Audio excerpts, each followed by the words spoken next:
നിങ്ങളൊന്നും ഇല്ലാതെ ഈ സമൂഹത്തിന് ഒരു ജീവിതമില്ല, ഒരു മുന്നോട്ടുള്ളൊരു യാത്രയുമില്ല. അതുകൊണ്ട് തന്നെയാണ് ഞാൻ ആദ്യം പറഞ്ഞത്, എൻ്റെ ജീവിതത്തിൽ ഞാൻ ഏറ്റവും സത്യസന്ധമായി ആത്മാർത്ഥമായി ബഹുമാനിക്കുന്ന ഒരു വിഭാഗമാണ് കുടുംബശ്രീ. അപ്പോൾ അതുകൊണ്ട് തന്നെ കുടുംബശ്രീയുടെ ഇങ്ങനത്തെ ഒരു പരിപാടിയിൽ പങ്കെടുക്കാൻ എനിക്കൊരവസരം എന്നെ ഇങ്ങോട്ട് സ്നേഹപൂർവ്വം ക്ഷണിച്ചത് ബഹുമാനപ്പെട്ട മന്ത്രി രാജേഷ് സാറാണ്. രാജേഷ് സാറിന് വേണ്ടി അനുപമ മാഡമാണ് ആ ക്ഷണം എന്നിലേക്ക് എത്തിച്ചത്.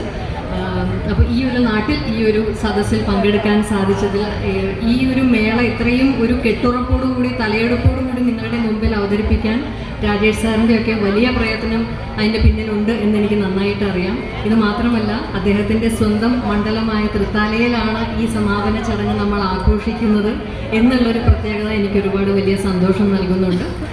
എന്തായാലും ഒരിക്കൽ കൂടി എല്ലാവരോടും മനസ്സ് നിറഞ്ഞ സ്നേഹവും ബഹുമാനവും അറിയിക്കുകയാണ്. കുടുംബശ്രീ ചേച്ചിമാരോട് ഞാൻ എൻ്റെ അവസാനം വരെ ഞാൻ നിങ്ങളോടൊപ്പം ഉണ്ട് എന്നുള്ളൊരു ഉറപ്പ് നൽകാനും ഞാൻ ഈ വേദി ഉപയോഗിക്കുകയാണ്. എല്ലാവർക്കും നന്മകൾ വരട്ടെ, സന്തോഷവും ആരോഗ്യവും മനസമാധാനവുമുള്ള ഒരു ജീവിതം എല്ലാവർക്കും ഉണ്ടാവട്ടെ എന്ന് ആശംസിച്ചുകൊണ്ട്, എല്ലാവർക്കും ഹാപ്പി ന്യൂ ഇയർ പറഞ്ഞില്ലല്ലോ, എല്ലാവർക്കും പുതുവത്സരാശംസകൾ. ഒരുപാട് ഒരുപാട് ഒരുപാട് സ്നേഹം.